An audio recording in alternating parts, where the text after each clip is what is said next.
Hannah's husband, Tommy, unexpectedly leaves the family to start a new life with another woman he met at work. Not only did Tommy abandon his family, but he also left her with a large debt after purchasing a $35,000 car in her name. As the mother of a 9-year-old son, she never imagined such an unfair situation would happen. She was confused and didn't know what to do. Her mind was blank. I'm 35 years old and I go by Hannah. My husband, Tommy, is the same age. Our little crew consists of 3 members, including our son Harry, who's 9 years old. Harry has always been a prodigy buried in computer documents, often asking for my input. His intelligence never fails to amaze me, grappling with ideas far beyond my understanding. On the flip side, Tommy has had a turbulent employment history, jumping from one job to another. Meanwhile, I've been dedicated to my full-time job, worrying about the future. Recently, though, Tommy has held down a job for a solid 3 years, bringing in a consistent income. He's been talking about creating lasting memories for the 3 of us, so we decided to splurge on a $35,000 camper van. The only hiccup was that Tommy couldn't secure the loan in his name, so I had to step in and take care of it. Then, on the day we eagerly anticipated the arrival of our new vehicle, something completely unexpected happened. Tommy's unexpected email hit my inbox like a bolt from the blue. It simply stated, "I'll take the camper van, thanks. Since the loan's in your name, you're responsible for payments." Instant confusion gripped me, prompting an immediate call to my husband. "What's happening?" I urgently inquired, still reeling from the email during work. His reply stunned me. "I've fallen for someone else and want to pursue her," he admitted. "What?" I gasped, struggling to grasp the sudden bombshell. "I thought it was just a fling," he clarified, "but it's serious now. I'm considering a new beginning with her. Farewell." Shock and disbelief surged through me. "What about us?" I pleaded, memories of past arguments flooding back. I had divorce papers prepared, he coldly reminded me before abruptly hanging up, leaving me shattered and betrayed. It was the moment Tommy's betrayal became painfully clear, hitting me like a thunderclap. Despite my numerous attempts to connect, his silence persisted. Hannah mused, could such silence truly be happening? Returning from work, I instinctively went for the drawer where the divorce papers were kept, only to discover them missing. Subsequently, silence filled the air. After dinner, Harry, noticing my unusual behavior, approached me with concern. "Mum, what's going on? You've hardly eaten lately. Are you okay?" I hesitated, then mumbled, Yeah, maybe I'm just really tired. Recalling the signs of dishonesty, I confided in Harry. When people lie, they tend to look up to the right. I've learned that deceit is never acceptable. "Dad hasn't been home for 3 days, has he? Is everything okay between you two?" Harry's direct question caught me off guard, causing me to take a deep breath in an effort to steady myself. Realizing I could no longer avoid it, I made the decision to open up completely to Harry. "I understand. It's just like Dad to do something like that." "Oh, feeling down, huh?" "Not really. I kinda saw it coming." Harry, always ahead of the game, seemed unaffected by our parents splitting up. But deep down I knew he must be hurting. While silently empathizing with Harry, I soldiered on, trying to keep the dark thoughts away. But my body failed me, and my health began to deteriorate. There was a work training scheduled for that day, but I couldn't even manage to get up and ended up slumping down. "Sorry, can't get up right now. Need to catch my breath," I muttered. I heard my co-workers' concerned voices, but I couldn't find the strength to reply and collapsed. When I regained consciousness, I was in a hospital bed. The doctor told me that further tests were necessary and admitted me. Hannah must think I'm a wreck, just supposed to be stress, right? As I stared at the IV drip in my arm and the blank hospital ceiling, tears started flowing uncontrollably. At that moment, Harry, who's usually composed, burst into the room with a deeply worried expression, causing me to quickly wipe away my tears. "Mum, what's going on? Is it serious? You're not in any danger, right?" "Absolutely not. I wouldn't leave my beloved son behind." "Phew, that's a relief.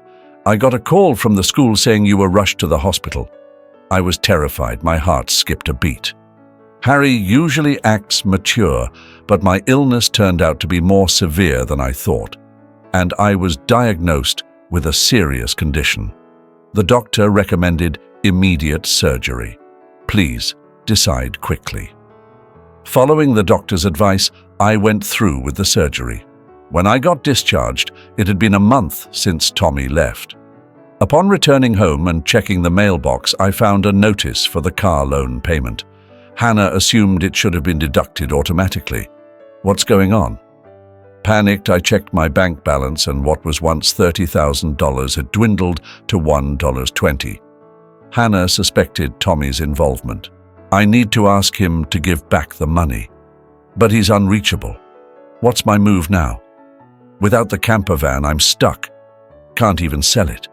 Since Tommy took off, it's been one downhill ride after another, and I'm sinking deeper. Seeing my gloom, Harry gently touched my forehead. "You look pale, feeling sick again." "Physically, I'm okay, but your dad not only swiped the car, but also wiped out our savings. And with my health, I can't work. Now, we're broke. I'm lost." "I get it. I'll pick up paper routes and scour the web for gigs." Encouraged by my 9-year-old, I pep-talked myself. "Can't stay down, sorry for stressing you, can't afford to be weak. Gotta change my mindset and hustle." Harry, smiling, chimed in unexpectedly. "Let's figure out how to reclaim the car from Dad. How can we make it happen? Is the camper van registered under your name?" "Yes, but why does that matter?" "Then maybe we could." Harry proposed an idea that had never crossed my mind. "I never imagined such a possibility. Plus, I have no clue where your dad is." "Then let's check my phone." A month ago, during a family hike, Harry, usually dependable, surprisingly got lost. At that moment, following Harry's suggestion, we bought a kid's cell phone and installed a GPS app on it, accessible to both Tommy and me. Through this app, I can track Dad's real-time movements, and he's been quite active. Really? But what if we locate him and he gives some vague excuse and disappears again? As I pondered this, Harry grinned, presenting an intriguing idea. "Don't fret. I've already taken precautions." "What? What are you talking about?"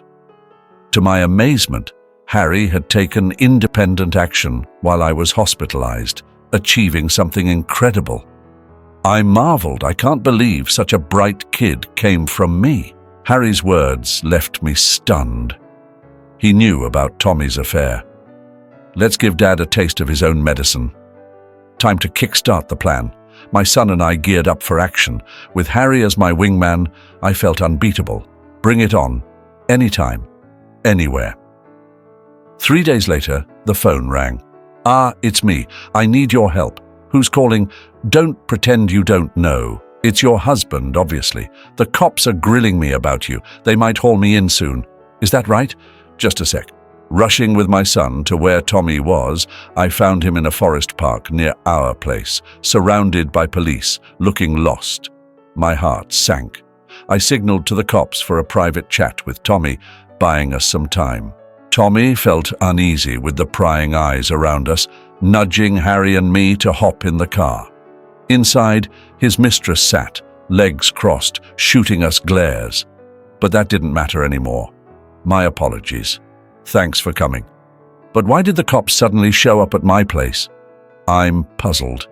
That's because I reported the camper van missing. What? Why on earth would you do that? It's obvious, isn't it? My car got stolen.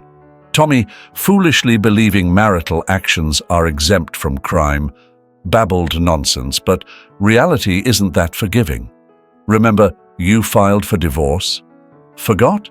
So, we're strangers now, and you're driving a stranger's car without permission. Forgot? So, we're strangers now, and you're driving a stranger's car without permission. That's a crime. Harry pieced it all together. Typical. Sharp as always, that kid. But I didn't steal the car. I only borrowed it temporarily. Oh, really? Well, I need my car now. Could you give it back? It'd be a big help. As I extended my hand for the keys, Tommy reluctantly surrendered them. After confirming their return, Harry spoke softly. Hey, why did you leave your family for this woman? Tommy, taken aback by his son's unexpected question, nervously scratched his head. His mistress, noticing his discomfort, smirked and interjected, "It's because I'm more appealing than your wife. Can't you see it?" Tommy, infatuated, chose to abandon his family for her. "Quiet. I didn't ask you," Harry interrupted sharply. "Dad, answer." Mandy was silenced by Harry's tone, but Tommy remained quiet. "If you can't explain, that's fine. I'll call the police," Harry threatened. Wait, I'll explain." Tommy finally relented. As it turns out, Mandy had joined Tommy's company 3 months ago. They met and hit it off at the new employee welcome bash. Later, it turned out Mandy was expecting. Tommy chose to build a new life with her, leaving us behind. And what's the deal with the camper van? I left my job, considering selling the car for cash. But you've been using it quite a bit, haven't you? I felt it'd be a waste to sell it right off, so we opted for a road trip instead. Hold on, how did you find out? Remember when Harry got lost? Since then, we got him a kid's phone with a GPS app, just in case. Did you forget we put one on your phone too? That's how I've been keeping tabs on you. By the way, Harry later confessed he pretended to get lost during our family hike to score a phone. I was impressed by his strategic thinking. I had a hunch something was up with Dad, so I devised this scheme to track his moves. Dad, you're truly frightening. I'll never grow up to be like you. Who turns their back on those they owe? Tommy, confronted with Harry's harsh truth, stood as a pathetic adult, unable to defend himself. But Harry, just 9, expressed himself boldly, filling me with strength. As a mother, I couldn't afford to lose, especially in setting things right. And return the $35,000 you took from my account immediately. It was our shared savings. I won't give it back. No, it wasn't. That money was my hard-earned savings since before we were together. You were always leaving your jobs halfway through, so we rarely saved together, did we? Knowing that Tommy and his mistress wasted that $35,000 left me appalled. It solidified my decision to divorce him. Well, that's the situation. But if you took the car and my money without permission, that's a serious offense. Wait, I just sent the cops away, so they're out of the picture now, right? I just said we'd chat. I have no plans to drop the charges. I need to include the money theft in the report. Mom, should I dial the police now? It's just one tap away on my phone. Mandy, Tommy's lover, had been eavesdropping on our conversation, but hurriedly tried to exit the camper van. Suddenly, she let out a piercing scream. The cause? Outside the car door stood Mandy's parents, their faces flushed with anger, on the verge of exploding. Startled, she recoiled as her parents berated her. "Oh, I'm sorry. Please don't be mad. But why are you both here? I called you beforehand." "What? Why?" The truth was, while I was in the hospital, Harry had visited Tommy's office and tearfully confided in them. My father stormed out of the house with a stranger, sending my mother into a collapse. Harry, in a state of sorrow and vulnerability, drew suspicion from the colleagues at Tommy's office towards Mandy, who had departed the company alongside Tommy. They discreetly shared Harry her parents' whereabouts. Throughout their time at the office, Tommy and Mandy displayed an excessive level of friendliness, further evidenced by photos of them looking like a couple during the new employees' welcome party. Upon discovering that you commuted from your parents' residence, I swiftly went there with your picture in hand. Your parents emerged as I arrived, and I divulged all the unsettling events to them. Today, I reached out to Mandy's parents, urging them to stay nearby for a while. How could you betray me like this? It's unfathomable. Spare me your excuses. That's my line. Oh, and speaking of which, your belly seems rather prominent. When are you due? 3 months from now. What? Hold on a second. That timeline doesn't align with when you first met my husband. You two only crossed paths 3 months ago, correct? What's happening? It's not time for the baby to arrive yet. Tommy, hearing this news for the first time, stared at Mandy, his eyes widening. Hold on. What's that supposed to mean? Are you serious? Can't you understand? It usually takes about 9 months from conception to birth. That means the child she's carrying isn't yours. You've been so naive. What do you mean by that? Mandy, have you been lying to me? Oh, I almost got away with it, can't hide now that I'm caught. You're so gullible. You can't see through lies at all. Truly foolish. Don't ridicule me. You've ruined my entire life. What were you thinking? Tommy and Mandy erupted into a heated argument, with no one stepping in to mediate. Meanwhile, we reached out to the police once again to clarify the situation. As dusk fell, the forest park glowed with the red lights of police cars. Oops, I really messed up this time. Seriously, I screwed up. My bad. I'll get serious and never do something like that again, so please, spare me the handcuffs. Dad, people don't just change overnight, especially lazy ones like you. Right on, Harry. I can't rely on you anymore. Reflect on your actions and sort things out at the police station. If I end up in jail, I won't be able to pay the money. Are you okay with that? Doesn't bother me. Sort things out after you've paid your dues, no hurry. Take it easy. I've already found a job for you, let's add it up. Harry's alimony plus the $35,000 you took from me. Not sure how it'll all work out, but you'll work hard to settle everything. Oh, one more thing about Mandy, the mistress. You might think you're just observing, but remember, you're involved in Tommy's theft too. Brace yourself for that. When I mentioned to her that Mandy would pay if Tommy can't, she got really scared. Mandy sought assistance from her parents, only to be turned down with a harsh statement. We disown a daughter who brings trouble to others.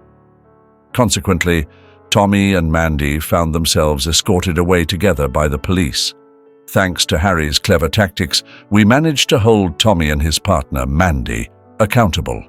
Though they were soon released, they were confronted with a substantial restitution payment to me. Through legal channels, I demanded $35,000 in damages. Furthermore, I secured Tommy's commitment to provide $1,000 monthly for Harry's child support. I facilitated Tommy's connection with a subcontracting factory affiliated with my workplace. Any financial support and dues owed by Tommy would be garnished from his wages and transferred to my account. Additionally, I offloaded the camper van, liberating myself from the auto loan burden. Since then, my health has significantly improved, and I've thrown myself energetically into my job. Harry has been actively assisting with household chores and errands. My determination is unwavering as I strive to empower Harry in pursuing his passion without compromise.